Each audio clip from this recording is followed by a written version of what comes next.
Hey everyone, welcome to The Leader's Edge. I'm your host, Steve Steele, where we dive into insights and principles that will supercharge your leadership and ignite your personal growth. Whether you're a budding entrepreneur, a leader navigating change, or a seasoned pro, this show is for you. Each episode is packed with practical strategies designed to elevate your mindset and amplify your leadership impact. Get ready for some actionable tips that you can put into practice immediately. And a huge shout out to all of our amazing listeners. Thank you so much for your unwavering support. So let's get started, and let's unlock your true potential. Today, our guest is a retired Navy SEAL and Marine Corps infantryman with nearly 27 years of military experience. Growing up in Texas, he faced bullying and an adversary that nearly drove him to despair. Instead of giving in, he became an Eagle Scout and a varsity basketball player, transforming his pain into power. He served 9.5 years in the Marine Corps infantry before joining the Navy SEALs, where he dedicated over 17 years deploying to combat zones across the Middle East, Asia, and the Caribbean. Despite facing severe injury and surgeries, including a knee surgery that doctors said that would limit him, he achieved remarkable feats, such as towing a 17-ton truck at a strongman event. Then, after overcoming brain tumor and a stroke, he became a permanent athlete at the Westside Barbell. He set 2 state records in the first competition and qualified for nationals, and now holds the title of a national powerlifting record holder. With a BA in criminal justice and a master's in military studies, he's currently pursuing a master's in sports management. And as a founder of Divine Savagery, he helps leaders, athletes, and veterans build resilience, purpose, aiming to inspire others to rise above their challenge. A sought-after speaker and mentor, he shares his raw authenticity and battlefield wisdom, demonstrating that adversity can be turned into unstoppable moments. So welcome from the green room, strongman Tommy Richardson. Oh, Tommy, it's so good to have you on the show, brother. I've been looking forward to this. Thanks. Oh my gosh, I've been looking forward to this, and it's just going to be something that I know that'll be a memorable episode for us. So, Tommy, we're just going to really dive in, and I just really want to start talking to you just a minute. Let's talk about your childhood, just where you got started, where you grew up, a little bit about you and how you got involved. I know you were an Eagle Scout at one time, and how you actually got involved into the military and moving forward like that. Yeah, sure, man. Born in swamps of Southeast Texas, and slowly migrated north with my father's business, and went to kindergarten through high school up in Denton, Texas. Man, it's in North Texas area. So that's not far from me. I live in Fort Worth, so yeah. Cowtown, man. Yep, absolutely. Yep. Very familiar, and the racetrack out there and everything. Yep. Very familiar. But yeah, man, it was an interesting time growing up. I was blessed with height immediately, and not with width. That came with time. Mm-hmm. And with that, I was kind of a lightning rod for bullying, that and the way I dressed, and had the Coke bottle glasses, suspenders, stonewashed pants rolled up to way too high, and monstrous feet with just real skinny body, and it was bad, man. So back in the day, it wasn't just turn the computer off and the bullying stops. It was everything was live and in color. Yeah. So you find yourself beaten, battered, bruised, nearly drowned, and yes, pretty much all different types of areas, to the point to where you kind of feel like I don't feel like being around here anymore, and what really do I have to offer? And find myself at the wrong end of a gun barrel, and really, that was the first time. Yeah, man, it's the first time I actually heard I was too dumb to realize it at the time, but it's the first time I think the good Lord was talking to me. But just as I was taking the slack out of the trigger, man, I heard an audible voice say, "Stop, wait, don't do it. I've got something for you." Wow. So it scared me to death. I put the weapon down and embraced the old Marine Corps adage of the beatings will continue until morale improves. Wow. So, went back at it, man, and kept hooking and jabbing and doing the best I possibly could, trying to figure out, one, what that voice was, and two, kind of what the life's course direction was for me. Now, how old were you about this time, Tommy? I was about 14 at that time. 14, yeah. Okay. Wow. That's crazy. Took it on the bullying and everything, and then resulting into a point where you just said you just gave up, and then you heard a voice. First and only time. I didn't quit. I almost did. Yeah, but then you heard that voice, brother. Something inside. Something inside. Wow. I wasn't inside. I heard a voice, man. Right? Did you really? That's awesome. That's why awesome. I said audible. Like I heard it. Wow. That's crazy. That's amazing. So what happened after that? Well, like I said, I just kept pushing, man. And instead of running away from the fights, I kind of ran towards them.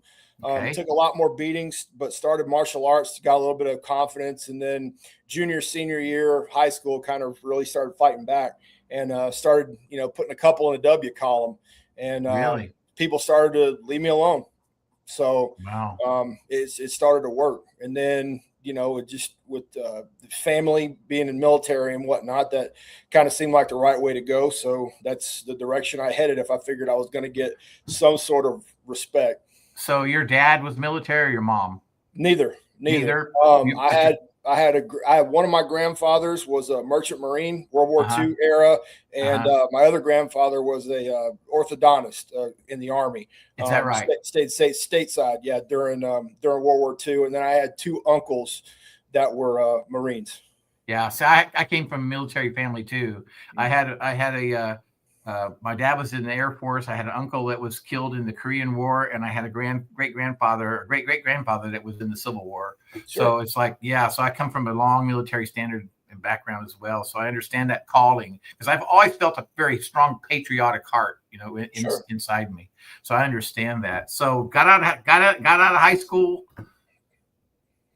Yeah, got out of high school, went to college, and then during college, that's when I joined up and joined the Marines. Okay, then that's when you became actually an infantryman, right?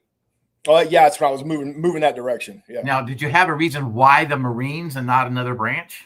Well, I mean, that was always, it was one of those, like I said, I was kind of chasing respect, and that was where kind of the Captain America of the family went. And I was like, all right, well, first to fight, always heard great things about the Marines, and those being the ones. So I was like, all right, cool. Well, I'm going to head that direction. Okay. All right. So now we got you from being bullying as a kid to starting to fight back when you was a teenager. Now we got you into college, and you're moving toward, actually college age, moving into to the infantry and the Marines. Yeah. So how does that look for you when you started that? I mean, it was interesting, man, but it was one of those deals where I kind of found my calling. Academia wasn't my strong suit at the time, because I really didn't apply myself, but I grew up hunting as well. So shooting and field skills are kind of where I, found more of my niche. And moving towards the infantry was a lot better. My uncle, the one that we talked about, went intelligence, but during entry-level training, I kind of made the decision. I was like, I'm going to push towards my own path and start trailblazing. So that's when I was like, look, man, if something goes down, because this was pre 9/11, so something goes down, I want to be in the fight first. Well, that's what I was going to ask you. Did you have any consideration when you joined the Marines that you were going into battle? Did you have that in your head? Well, I mean, you don't join the Corps to sack groceries, man. So if something was going to be there, I knew I was going to be there. Yeah, if something was going down, I knew I was going to be there. And of course, you said 9/11 hadn't even taken place yet. So It's like, okay, then 9/11 hits. Giddy up. And the world changes, right? Yeah. Wow. It was a little different view, man. But hey, it was like, all right, boys, we're in it to win it. Okay, so was that when you were an infantryman? Mm-hmm. Okay, so where did they deploy you? Where did I go to? Well, the Corps kind of had a little bit of restructuring, as I think most units did, because we were diverting so many forces. But it was, not just to Iraq, but also Afghanistan. But there was other threats around the world, and certain elements that were deployed units had to take care of those issues. So there was a threat also that North Korea was going to invade South Korea. And one Marine company has to get assigned to that crew. And that just, we pulled the stick for that one. So I was about a kilometer south of the DMZ in Korea when the invasion kicked off. Wow. Tell me a little bit about that. What was that day like? What did it feel like to you? Cold. Yeah. Mostly cold. Yeah. Mostly cold. It was interesting, man. We were working with the ROC Marines and, just trying to figure out, standard operating procedures in case it kicked off. We got to learn the terrain and the lifestyle and really how to avoid mines, which really helped out later on. But because there's still active minefield from the 50s, all around. Oh, yeah. So that was there. But, going past, driving or walking past bridges with the surface to air missiles, underneath the cargo netting and everything was interesting. And then watching the war kick off and actually happen on AFN, the channel, the Armed Forces Network. And then once we started seeing the names scrolling of the dead bodies, that's kind of when of the folks. And then we started seeing names that we recognized.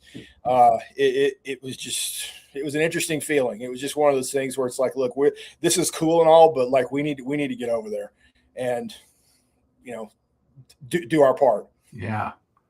So you're deployed in Korea, or South Korea. So you're deployed right to the DMZ. Right to DMZ. Yep. Yeah. Okay. So when everything started happening, how long did it take for you to move out of that and get over to Afghanistan or wherever it was you were going? Well, there was after Korea, the Philippine op came up and Abu Sayyaf group had some stuff going on there. So that was the triple canopy fun in the rain and the muck out there. But then we got back from that deployment. We actually got extended on that first one from 6 to 9 months. Because of the rotations of everything. And then we got back, we got put on what was called Alpha Increment because it's just a rotation of a Marine battalion that's ready to deploy and have at least initial boots on ground within 24 hours. And I think the whole battalion within 72. It was like the last day. And then that's when Haiti in early 2004, Operation Secure Tomorrow kicked off. And I was the first on the deck there. So that happened. So actually, it was kind of a good warm up for doing urban fighting down there, going against the Chimere. It was a good warm up for the follow on deployment, which we got back, and then a couple of months later, we find ourselves in Fallujah, and then we were in the fight. You were in the fight then at that point. Yeah, that's crazy. That is crazy. See, and for folks that don't have any idea what that feels like, what that looks like for me, I have no clue, Tommy. I mean, I actually have no clue. And when you tell me a story like that, it's like it's so fascinating to me because there are men who have the courage to go out and do that. And you were one of those kind of men. Tommy, what were you learning about leadership during this time? And you're not in the military all that long now at this point, right? You're like, what 3 or 4 years in at this point, or? Yeah, a little longer, about 6. Okay, about 6 years in. Yeah. What were you learning about leadership, and what did that look like to you? Oh, everything. I mean, the Marine Corps is a phenomenal institution about training leaders from day one. And I think their schooling and the way that they go about it is, I mean, you can't get any better than that. I mean, just based off what I've seen when working with the other forces and talking with them about how their programs go and, all of the different schools that they have for guys to ascend to the next rank and everything. I think the structure that the Marine Corps has, both on the enlisted and officer side, is absolutely phenomenal. It's an incredibly professional organization, and they really, really understand, even through all of the points of leadership, through culture, they understand how to do it all, and they do it in a very, very good job. Wow. Yeah. So now you're over in Fallujah, and you're getting ready to face battle. I mean, you're going into the fight. It's getting ready to happen. Yep. Can you tell us what that was like when you first got your first orders to really get into the fight? Oh, the orders? Well, I mean, the thing is, I'd already kind of been in a fight. I've been in a couple of fights already. Yeah. So it was just like, but now you're going to the big fight, the big fight. Yeah. And it was, what do we call it? Nervous sided, where there's a little bit of nervousness, but at the same time you're excited because you're going to go out and do, Do your job. What it is that what you're there to do. Yeah. And you think about everything about what it's going to be like, and you have all these ideas in your mind, and it's, hey, do I prepare properly based off of what I've learned? And then it's, oh my gosh, what do you read enough? But the thing is, you can really never do enough. But I think with just like with anything, the more experience that you get, the more that you learn. But in the beginning, if you have a good mentor and if you've read and studied whatever your profession is, the more that you know going into it, the better off you're going to be in the long run, and especially initially. Wow. Okay, so I'm going to get into it. We got about 4 minutes till we have a break, Tommy. So we're going to talk about this briefly, but you're in the fight now. It's the big fight. You're in the battle. You see all this stuff on TV, Tommy, all the time, right? And you see, how I see these, shows, SEAL Team and all that kind of stuff, and watch these. But is it really like it is? I mean, what is it? Truth is stranger than fiction. Okay. Right. Yeah. It's the thing is that you have to look at purpose, right? I mean, the purpose of television is entertainment. It might be education a little bit, but it's primarily entertainment. It's about money. It's about the picture grab. It's not reality. Right. But the reality of it is that it does damage. It is incredibly severe, incredibly serious, and it's not something that you think it is. It all everything's fun. It's all fun and games until bullets start flying in the wrong direction. Yeah. Or the first explosion goes off and goes, oh my gosh, this is real. Then everything that you thought it was, you learn what it really is. And then that, oh my gosh, I'm not ready comes up. And then I'm going to do the best that I can, fall back to training. And then every time after every mission, there's lessons learned, after action, hot washes. What did we do wrong? What can we do better next time? What is it that worked? What is it that didn't? Which really spawns a lot of innovation as well. Oh, I mentioned.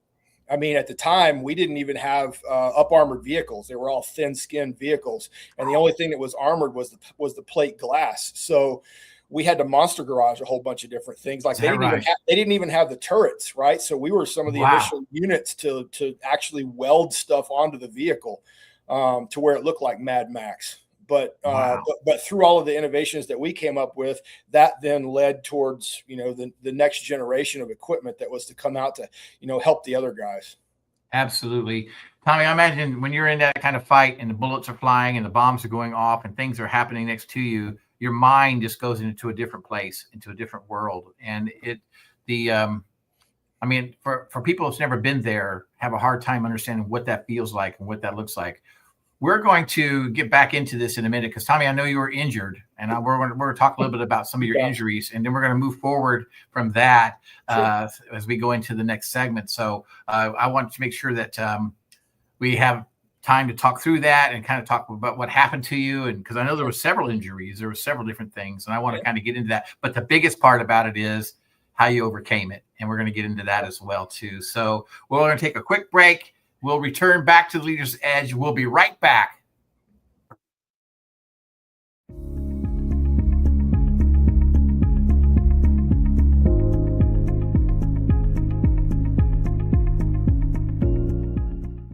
Hi, I'm Steve Steele, and I am a speaker, coach, and facilitator for the John Maxwell Leadership. And what I'm going to present to you today is the 5 focal foundations of communication.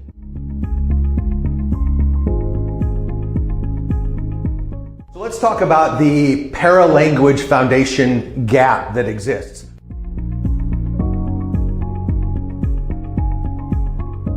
You're going to be involved in helping to identify the tools that you want to use or need to use in your business.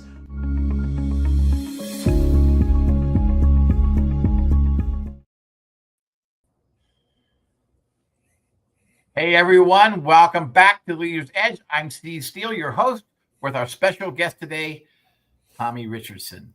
All right, Tommy, when we left for the break, we were talking about some of the combat that you were in. Can you tell us, is there a particular story out there that that you remember that really made a huge impact when you were in combat? And maybe, I know you had some injuries in your life as well. Can you kind of chat with us a little bit around that? Because I want to get into the overcoming of all this too. Oh, sure. I mean, it's always the first of everything. That everything's kind of, live and in color, and this is actually going down. I've got so many stories, man. It's kind of tough to pull from, but I would say landing in Haiti was kind of a big one, because it was the first time we ever did a combat landing, and the bird was taking shots on the way in, because we were on a gigantic C5 plane with the gun trucks all chained down and everything like that. And the funny thing is, we didn't even get briefed that it was, the airfield at Port-au-Prince was hot until we got in there. And of course, why would they? Because it's a 4-hour flight from where we were at, so they wouldn't know. But we didn't even prepare, and we had never even trained for a combat landing. More or less, we didn't even know what it was. And we just heard over the loudspeakers, "Hey, stand by. We're about to go in for a combat landing." And then they said, once we hit the deck, you got 2 minutes and we're out. We're like, 2 minutes? I've never in my life seen a C5 move that fast, because it's a monstrous plane. And then as soon as we look at each other and go, wait a minute, he said combat, and then the plane just took a freaking nosedive. Is that right? We're holding on to each other going, what the heck is going on? Wow. And then it's like to just hit the air brakes, and then it just goes boom. And after all of our spines realigned, the chains, we hit so hard, the chains actually popped off the vehicle. And then you start hearing tink, tink, tink, tink. And then they lower it. And it's like, those ain't fireflies. Those are motorcycles. Giddy up. And then, it's fight your way into and take over and seize the airfield. So it was just one of those things where it was like, there wasn't really a warm up. It was just, we went 0 to 1,000 miles an hour right out the gate. And that was just, whoa. So that was kind of a big adjustment. How does your mind wrap around that? I mean, you just do it. No, it's just do it. I mean, literally, just like the Marine Corps says, man, it's do or die, right? Yeah. So you just do it, because what's the other choice? You're going to die, or die. So, all right, man, we're doing all day. Let's do it. Let's get after it. Wow. When was it that you had your first injury? Shoot. Well, let me ask you this. Maybe I should ask you this first. When did you go into the SEAL program? Because I know you're a Navy SEAL, and that's impressive. Sure. And I know that's a lot of hard work. Maybe let's get into that first. A little bit. Yeah. That was 2007. Okay. I made the switch and did an inter-service transfer over into the teams. And then went on. It was after my second deployment with the teams is when the I guess the wheels started falling off a little bit, and my body started to get some dings. Knee surgery was first. Then was that because of an injury that you had on the battlefield? I think it was just, they like to say wear and tear, and then finally it's just the bow breaks. The dam can only leak so long and take so much pressure before it's time to, before it breaks down, which then that kind of leads me into what I'm doing later, in that you can actually bulletproof your body a little bit better. And a lot better preparations could be made to get guys right. That comes obviously with a mindset, but then it comes with the knowledge of, the biomechanics and how to build a human body. So, the knee hit first. That was one of the deployment after my second Afghan deployment in the teams. Then I was on the Arabian Peninsula when my shoulder decided to give out. And then that was three surgeries in one after that deployment. And then the big one after that is when I was, probably, 5 years from 5 years from retirement. That's when they found the tumor and a cyst in my brain. I had to have brain surgery. So wow. So you never did have any combat injury, as far as? No, I mean, a little bit of shrapnel. But I mean, as far as I haven't directly been, hit by a ricochet, but who counts that? And then a little bit of shrapnel here and there. So nothing really. Okay. So, wow, that's crazy. That's amazing to me that you went through all that. Now, Tommy, why the SEALs? I mean, honestly, isn't that an upgrade? Isn't that really an upgrade going in mission set? I always say it's like a toolbox, right? So I set the sledgehammer down with the Marines and picked up the scalpel for the teams. Okay. Wow. Some more precision. more just smaller team? Different mission. Yeah, little bit different missions. mission. Yeah. Wow. A little bit more. A little bit more mission. Yeah. Yeah. So Tommy obviously shot back, and you had the enemy. How did that affect you when you were shooting at the enemy, and you knew you were that possibly soldiers would be killed because of it? My guys or their guys? Their guys. Relief. Are you kidding Is that me? right? I'm doing my job, man. Yeah. Yeah. No issues whatsoever. That's good. What about your guys? When your guys went down, it's you struggle with the whole vengeance piece afterwards, and where to, and realizing, and it depends on where you're sitting with the Lord too, right? Okay, yeah. Because vengeance is His, not mine. That's right. But he says, pray for your enemies, but He didn't say pray for His enemies, right? So, right. But at the same time, you cruise into Romans, and it basically that's our letter that we're sanctioned to do what we have to do to eradicate evil. That's right. So it became a simple good versus evil, and that was it was the cause. And evil man equals dead man, or evil person, because it might not necessarily always be a man. That's right. I remember someone telling me one time that evil will prevail when good men do nothing. Yeah, it's a famous quote. Yep. And so it's a beautiful thing to say, and a beautiful thing to know. So Tommy, okay, so now I'm going to get into something. We got a little bit about your background, a little bit about your history as being in the SEALs. So let's kind of talk about, and you kind of mentioned it already, God became part of your life. Sure. I want to know, when did that happen, and what made it, what was it that caused you to turn that direction? So I was in the Marine Corps when it went down, and I had befriended a very small town pastor in upstate New York, and it was through conversations with him that it was just one of those things where that was the way to go. And got saved, got baptized, and spirit filled, and all that. And despite kicking and screaming, I let it happen, and it was something that was going to change me forever. Not without me kicking and screaming, anyways, because did plenty of backsliding, and not really. You start questioning your salvation during some of the things. I can imagine.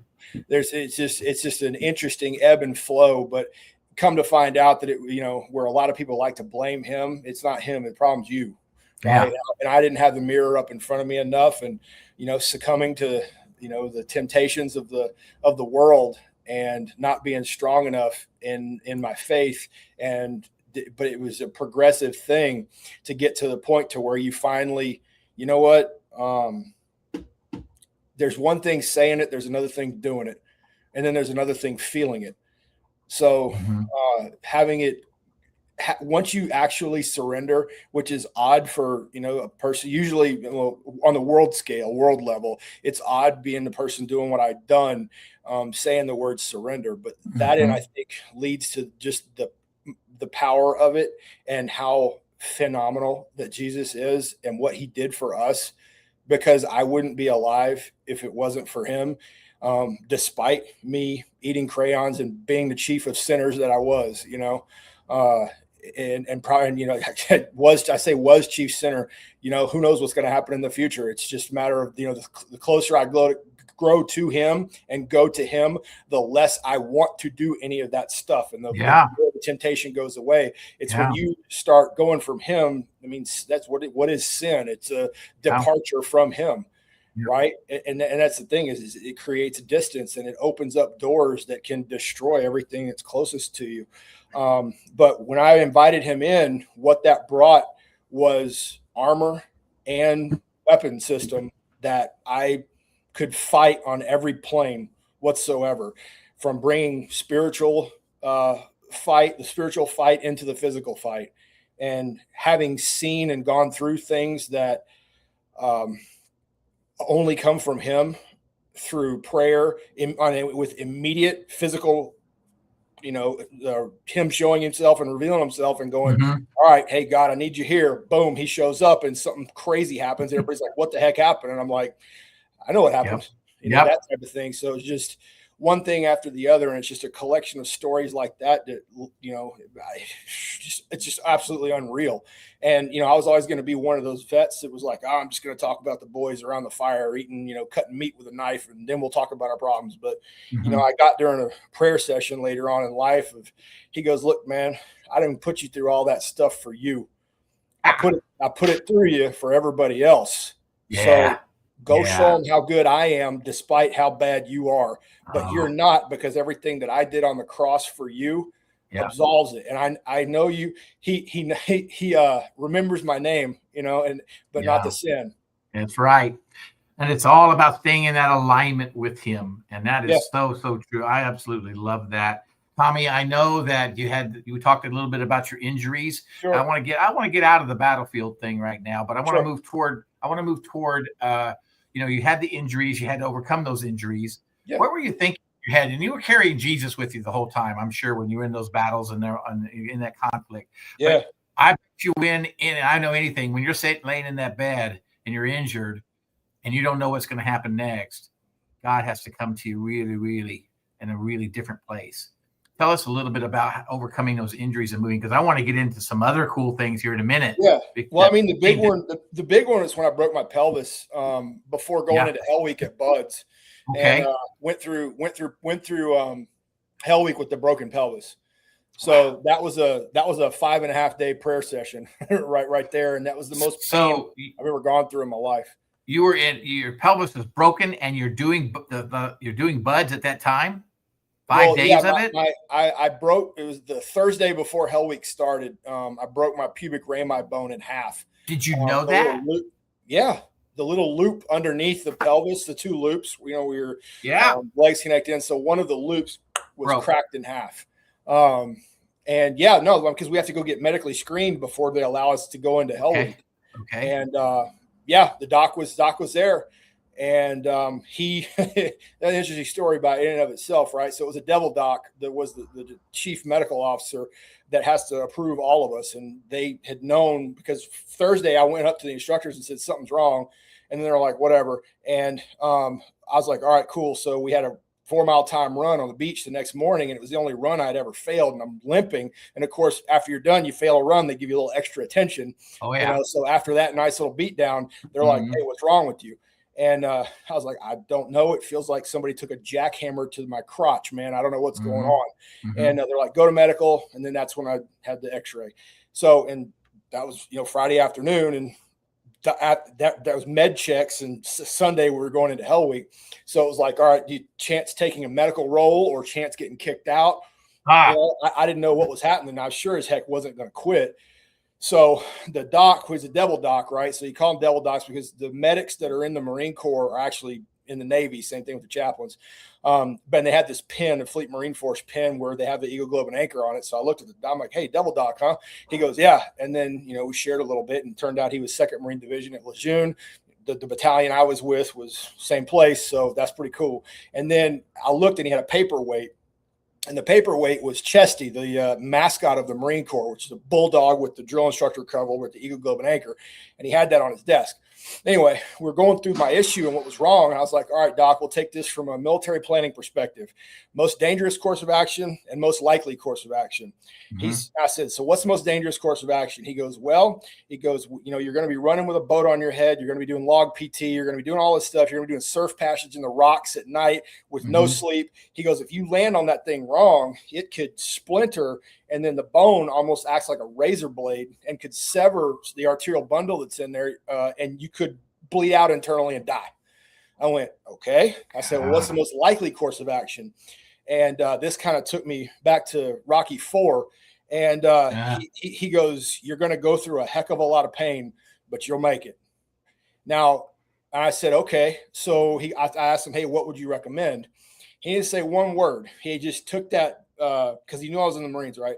So he just took that paperweight, put it right in front of me, crossed his arms, looked up at me, and didn't say a word. And I looked back at him, I smiled, and I go, all right, I'm picking up what you're putting down. Sign the paper. Let's do this. Mm-hmm. And if he was signed off on it, hey, man, I'm medically cleared to go into Hell Week. And right. Sure enough, I was. And I tell you what, from second one, it was just it was bad. But it was praying for protection. It was praying that the bone holds and, I feel as little pain as possible. And it wasn't until Tuesday afternoon that we had our first med checks and I could get a Toradol shot. And they were giving me those shots, and they can only do it once, our med checks once a day from Tuesday on up till, we finish on Friday. But it was only good for 12 hours. So it would be good up until the night crew shows up, which is the worst crew anyway. So that's the one I felt all the pain from. But regardless, like I said, God got me through it because he wanted me there. Wow. That's a lot of pain to endure. Once Hell Week was over, then I took a 2-class roll and classed up later on. After Wow. I mean, that took a lot of courage, Tommy, to do that. And it took I just lack of brains. That's all it is. Is that what it is? Well, it's honestly just faith, man. That is. Yeah, because that faith and trust that you had that you were going to get. I mean, you had to believe, Tommy, there's got to be a certain amount of belief there too. You had to believe that you were going to make it through that. You had to believe that. More so, I didn't want to let down the people back home because I had a set of twin brothers I grew up with that were SEALs, and they just family and all this stuff, and it's like I was still fighting my past. I hadn't let that go, so it was just like I literally put my money where my mouth is, and I was like, the only way I'm getting out of here is that you're gonna have to kill me. Wow. So was that more like a kind of like a turning point for you? As far as really knowing your faith and really knowing the dependency on God that you had to have? Oh yeah, I mean it was just more proof. Because I mean there were some other things that happened during buds too where I probably should have gotten kicked out. I got sudden induced pulmonary edema during a swim. Usually puts people out for like 6 weeks. I was back that next evening. Wow. That very evening. It was just prayer, man. Yeah, and Tommy, also in that, and we just got a couple of minutes here, but in that as well, you had to have the mindset there as well. I mean, there had to be a mindset. It's all connected. I'm going to say it's all connected with spirit, body, mental. It's all connected, right? Absolutely. Can you tell us a little bit what kind of mindset that you had at that point where you were really, what was really taking place in your mind? Like I said, it was one of those things where it started with the spirit and then it flowed to the mind. And then, just like in the church, right, is the tail's going to follow the head. Mm-hmm. So I literally put it into my head that I'm going to go until I die, period. Nothing's going to stop me. And with that mentality, it was, okay, now I'm going to take things in little pieces. I don't look at, all right, we're securing, Friday evening. It's all right. What are the tangibles? What is it that I know? I know that I'm going to eat 4 times a day, and I know that the sun is going to come up and go down. That's 6 things that I know are matter-of-factly going to happen. So then you just take it, literally coming up with what's called a plan of action and milestones. If each one of those things that you know is going to happen is a milestone, as soon as you complete that milestone, good. Not you get a little bit of an uplift. All right, I know I passed that. Here's how many more. I know what's coming next. On to the next one, and one leads to another, and next thing you know, you're done. I mean, how do you eat a whale, right? One bite at a time. One bite at a time. That is beautifully said, Tommy. Thank you so much for that. So we're going to take a quick break, but when we come back, Tommy, we're going to talk a little bit about getting into powerlifting and where you did there, and then also talk a little bit about what you're doing today. So we're going to take a quick break. We'll return right back to the Leader's Edge.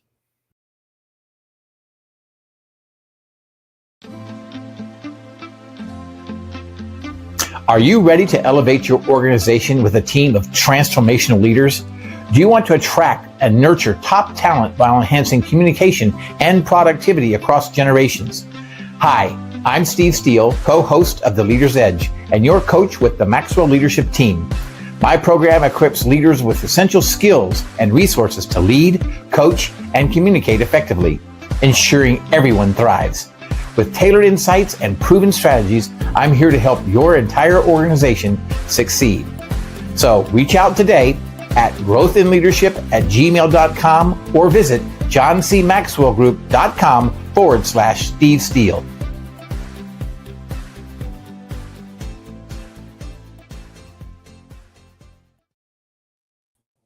Hey everyone, welcome back to the Leader's Edge. I'm Steve Steele, your host, with our special guest today, Tommy Richardson. Tommy, right before the break, we were talking a little bit about how God played a big part in your life when you were doing buds and when you were SEALs and the injury that you were going through.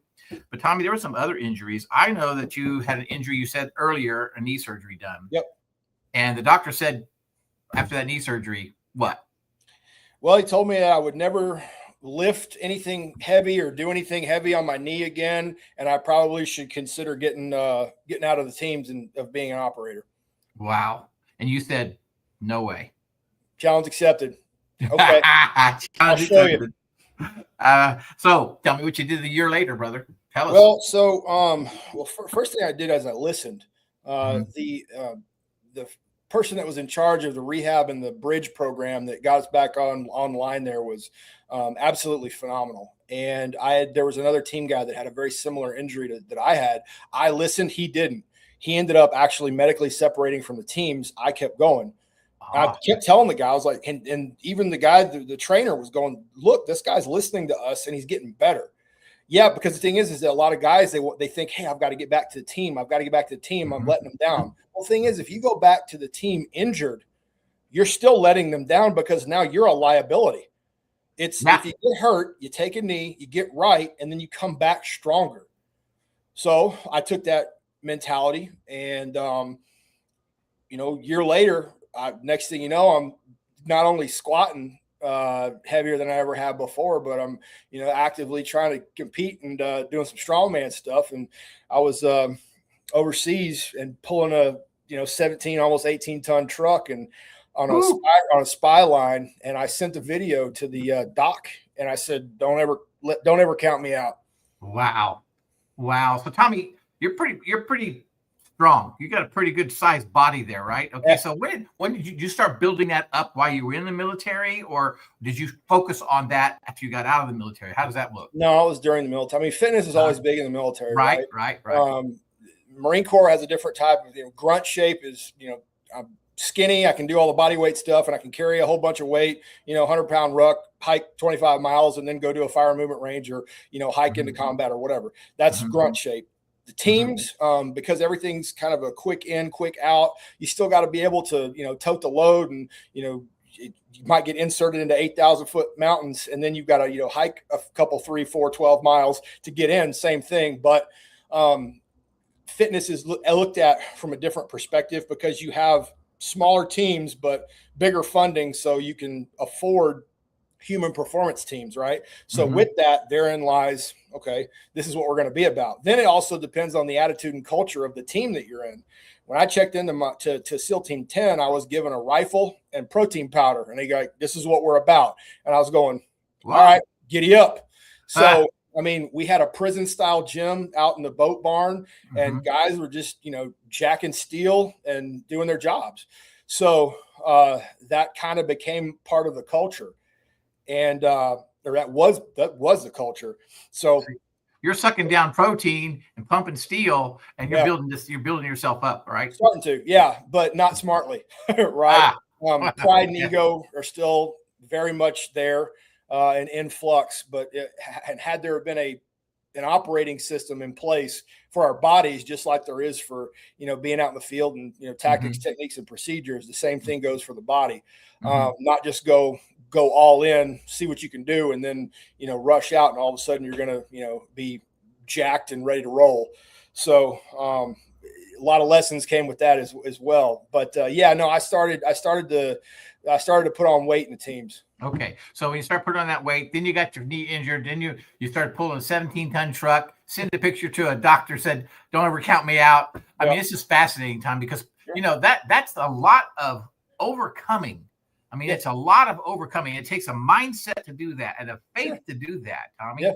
I mean, why can't people do that now? Why? I mean, they're facing adversity, but they don't have that faith. They don't have that mindset. What is it? They're not looking in the right direction. They're looking towards comfort, and comfort breeds weakness. So go ahead. You spoke first. Go on. Getting out of your comfort zone, man. I mean, you got to stretch yourself constantly, right? So right. Let me ask you a question. I want you to be really honest with me. How often do you stay out of the comfort zone? Daily. Daily. Love it. So that's when people, like I said, comfort breeds weakness. Yeah. And the thing is that we have a community right now, and it seems like almost globally, where the whole goal is to seek comfort, to seek ease. That's not biblical, right? Man is meant to work. And the more you work, the more you're going to see the fruits of your labor, if that labor is honest, right? So the more you seek hard things, the harder you go through stuff, the tougher things that you'll be able to get through, right? And that's the whole thing. It's like, it doesn't get any easier. You just get better. But you won't get better unless you go up against hard things. And people now, they don't know how to fail. And they don't know that failing sometimes, and a lot of times, is not only okay, it's necessary. Absolutely. I believe that. I totally believe that. I always tell folks, man, that the way to success is a ladder. You find yourself in a hole. Only way out of that hole is to climb up the ladder. Every rung in that ladder is a fail leading to success, which gets out of the hole. And you can't climb that ladder with your hands in your pockets. Wow. That is powerful. That is powerful. I absolutely love that. And I know a lot of our people that are listening need to hear those things, Tommy, because it is about that getting out of that comfort zone. You can't live there in that comfort zone. Yeah, absolutely. And the thing is that you have every single person on this planet has the ability to tap into the greatest strength there is, and that's Jesus. Yeah, that's right. Period. That's right. So you start with him, and you put him in the middle, and you end with him. Put him out front, dude. Let him lead your life. I'm telling you, man, you're not going to go wrong. And oftentimes, it's like you said earlier, and I love this, what you said earlier. When you have that faith, when you line up with Jesus and you have that alignment going on, it's a surrender. I like to call it an allowing. So I'm just allowing the Spirit of God to just move in me and move for me. And that, because everything in the universe, everything God, it works for you, not against you. Yeah. And even in Romans chapter 8:28 says that all things work together to God who love God, and all things work together for good. So it is just it's an amazing mindset to take on, but people don't live that. They want the easy way. They want the way that, they want the magic bullet. And I often say in some of the talks that I do is that the magic that you're looking for is in the work you're avoiding. It's the truth of it, right? I'd say the magic you're looking for is in the word. Yeah, that's right too. Where are you going to get that word, right? And whatever you do, though, Tommy, whatever you said it earlier, whatever you do, it's going to take some work. You're going to have to work. A lot of work. It's hard. It's hard. So You know what? Suck it up and do it. Yep. I love it. I absolutely love it. Okay. So we had the knee injury. You pulled it. How did you get into powerlifting, brother? I mean, come on. Where did this come from? And how did all that develop? Because the thing to become a more complete athlete, and I had no place else to go. It's a terrible thing to say for the people that like just do powerlifting, but strongman was kind of where I found my first passion for, where I caught the iron bug, because I wanted something that was going to make me a better operator. Right. I didn't want to just do something that made me, or at least gave me the idea of being stiff and not being mobile and still not being, because the goal is to be a better operator. That's the whole thing. It was just, hey, I'm going to do this side thing that I actually really like. And it's kind of like iron therapy and whatever, but it translated to the job because you're picking up weird shaped implements and usually going somewhere short for time. Well, good grief. That's literally a down man drill. So that's kind of where it went. But after my shoulder injury and I couldn't do overhead work heavy anymore, that kind of took strongman out of the game. So, with that injury also, it had me studying bodybuilding. So talk to a couple of bodybuilding pros and start really understanding how the muscles worked and trying to get, symmetry in my body despite my injuries, and come to find out that it actually increases mobility, and learning a lot more about biomechanics. And then after that, it was like, you weights start getting a little heavier and you're going, maybe I can pick up heavy stuff again. So then it's starting to research, all right, how can we start? What can I do? And well, hey, you could still go powerlifting. And I was like, all right, cool. Then I, scratch the competitive itch and still be able to build strength. But then fortunately, I find a system that happens to work literally for everyone to strengthen the 6 functions that a human body can perform. It just so happens that I'm using that system to find absolute strength for my body. Wow. So I got to know, Tommy, you hold a powerlifting record, right? Okay. I got to know, man, how much weight is that? Why does it matter? That's like asking a guy how many people he killed. Why does it matter? It doesn't matter, but I think or like the most absurd question is how much you bench. It means nothing. So tell me what it does mean, brother. Tell me what it does mean. Well, what it means is that I'm going to go and compete and try to be the best I can at what I do. Right? And whatever it is that I'm choosing to do, I'm going to give it everything that I've got. Because I want to do that, because I'm supposed to do that. Just like I'm going to give everything I got to what matters most in life, right? First thing's Jesus. That's it. Yeah. Everything else then comes to whatever gifts that he gave you. And you utilize those gifts for his glory. So it's not me winning titles or anything like that. It's all for him to be able to show people what you can do and what is possible when you let him take the wheel. Love it. So what I'm hearing is this: no matter what you've gone through, and we'll talk about you specifically, no matter what you have gone through in your life, every part of it was a journey that you were taking to build up Christ in your life. Because whatever success you have, whatever adversity you had, whatever success you had, is all given over to Christ and given over because he has brought you through it. He only used you as the vehicle to show him, to show who he was as he shows up every single time. And who he is, period. Because he hadn't stopped, right? Because I haven't stopped. I don't stop. He don't stop. He's going to meet you right where you're at, man. Yeah. And everything that I have, regardless of where I set faith-wise, when I called him, he was there. And that's, you talk about, affirmation, especially in social media today or whatever. Mm-hmm. Like, the only person's affirmation that matters is his. That's it. Mm-hmm. Right? Mm-hmm. Mm-hmm. The things he puts you through and he allows you to go through things, whether you believe it or not, or whether you know it or not, it's for his glory. So if he's going to allow you to do those type of things and you're going to reap rewards, why wouldn't you give honor and credit to the one that gave you that ability? Because the thing is that it's supposed to serve as a testament for those that aren't saved and in the kingdom to get that way, because they can get that too and reap those rewards. And it's come to find out the reward is the service. Yes. And then in the end, it's spending eternity with him. It's beautiful, Tommy. That is absolutely beautiful. Tommy, that kind of segues me into what your mission is today. Yeah. So talk to me a little bit about your mission and a little bit about your business that you're working with, and tell me a little bit about that. Sure. Yeah. Coming towards the end of my career, I figured out I had to, discover what I was going to do when I grow up. And that's where the idea of divine savagery hit me. It was actually during a really heavy leg day where I'd get a lot of good praying in those days, man. And it was building something to where I can tell folks how God used me and what manner to attack, right? We're chasing divinity. We're chasing perfection. We've been given that example of what perfect looks like, and we're going to attack it in sometimes a very unconventional, savage way. The